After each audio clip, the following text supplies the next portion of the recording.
যখন একই রকম চিকেন রান্না খেতে খেতে আমরা বোর হয়ে যাই, তখন সেই একঘেয়েমি কাটিয়ে উঠতে এরকম চিকেন আমরা বানিয়ে নিতেই পারি। আর এই চিকেনটা অসম্ভব সুন্দর খেতে, বাচ্চারা তো খুবই মজা করেই খাবে। আর এই চিকেন বানাতে খুব একটা বেশি সময়ও লাগে না, আর খুব বেশি উপকরণ লাগে না, খুবই সহজ একটি উপকরণ। এটির নাম হচ্ছে টার্কিশ চিকেন। নমস্কার, সুজাতার রান্নাঘরে সবাইকে স্বাগত। তো চলুন শুরু করা যাক। আমি একটা বোলের মধ্যে প্রথমে নিয়ে নেব 300 গ্রাম চিকেন। ওর মধ্যে দিয়ে দেব 3 টেবিল চামচ টক দই,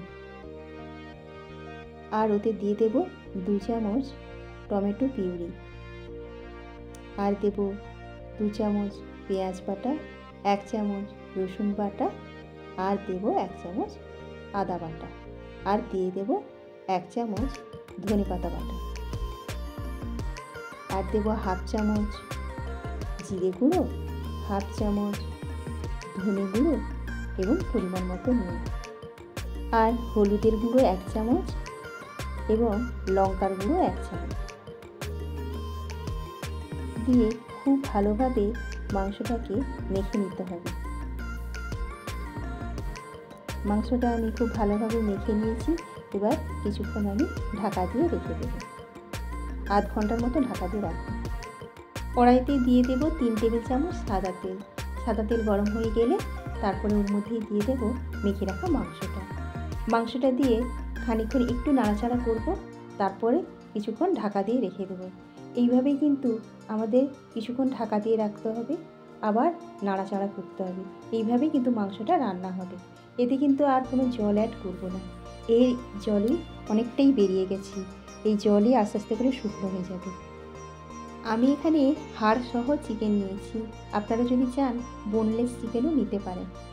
এই মাংসটা রান্না করতে গিয়ে আমি একটা জিনিস খেয়াল করলাম, মাংসটা এতটাই টেস্টি ছিল যে রান্না শেষ হতে না হতে প্রায় সমস্ত মাংসই শেষ। চিকেনটা থেকে তেল ছেড়ে ছেড়ে এসছে, আর চিকেনটা রান্না কমপ্লিট। অন্য একটা তাওয়াতে দিয়ে দেব 1 চামচ পরিমাণ বাটার।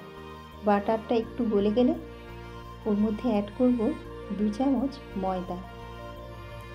আমি একটা হোয়াইট সস বানাবো। এবারে ময়দাটাকে খুব ভালো করে ভেজে নেব। আমি এখানে 1 চামচ বাটার অ্যাড করেছি, আপনারা যদি চান একটু বেশিও অ্যাড করতে পারেন। তারপরে ওটা একটু ভাজা ভাজা হয়ে গেলে আমি এখানে 1 কাপ পরিমাণ দুধ দেব। প্রথমে আমি এখানে দিয়ে দিয়েছি প্রায় 2 চামচ পরিমাণ দুধ দিয়ে আমি ভালো করে ওই ময়দাটাকে একটু বেশ সুন্দর করে মেল্ট করে নেব, যাতে দলা থেকে না যায়। আর আমি কিন্তু গ্যাসটাকে অফ করে দিয়েছি, দিয়েই ওটাকে ভালো করে মেল্ট করে নিচ্ছি। ময়দা আর দুধ একসাথে মিশিয়ে দিয়েছি। তারপরে ওর মধ্যে আমি দিয়ে দেব 2 চামচ চিলি ফ্লেক্স, আর 1 চামচ পরিমাণ অরিগেনো, আর 1 চামচ মরিচের গুঁড়ো, আর দিয়ে দেব পরিমাণ মতো একটু চিনি, নুন, আর একটুখানি চিজটা আপনারা নিজের ইচ্ছে অনুযায়ী দেবেন। দিয়ে এবার ওই চিজটাকে এবং সমস্ত মশলাটাকে একটু মিশিয়ে নেব। তারপরে কিন্তু অনবরত নাড়তে থাকবো, না হলে কিন্তু লেগে যাবে। এবারে ওই হোয়াইট সসটা ওই চিকেনের মধ্যে আমি দিয়ে দেব। আপনারা চাইলে একটু বেশি করে চিকেন দিয়েও বানাতে পারেন, আমার মতো অবস্থায় যদি না করতে চান।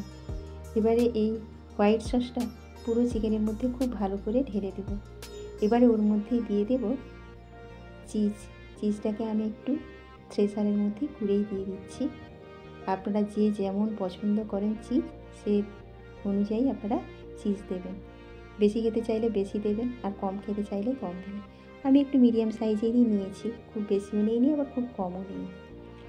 এবার ওটা কিছুক্ষণ ঢাকা দিয়ে রেখে দেবো। আর দেখুন আমার টার্কিশ চিকেনটা একেবারে রেডি। কি সুন্দর দেখতে হয়েছে। আমি কিন্তু আর গার্নিশ করার মতো আমার আর সময় ছিল না, জাস্ট প্লেটে তুলেছি আর আমার প্রায় শেষ।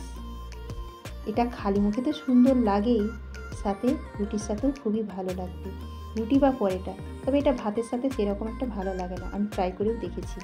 আপনারা এটা গরম গরমই পরিবেশন করবেন, ঠান্ডা হলে কিন্তু এটা কোনো ভালো লাগবে না।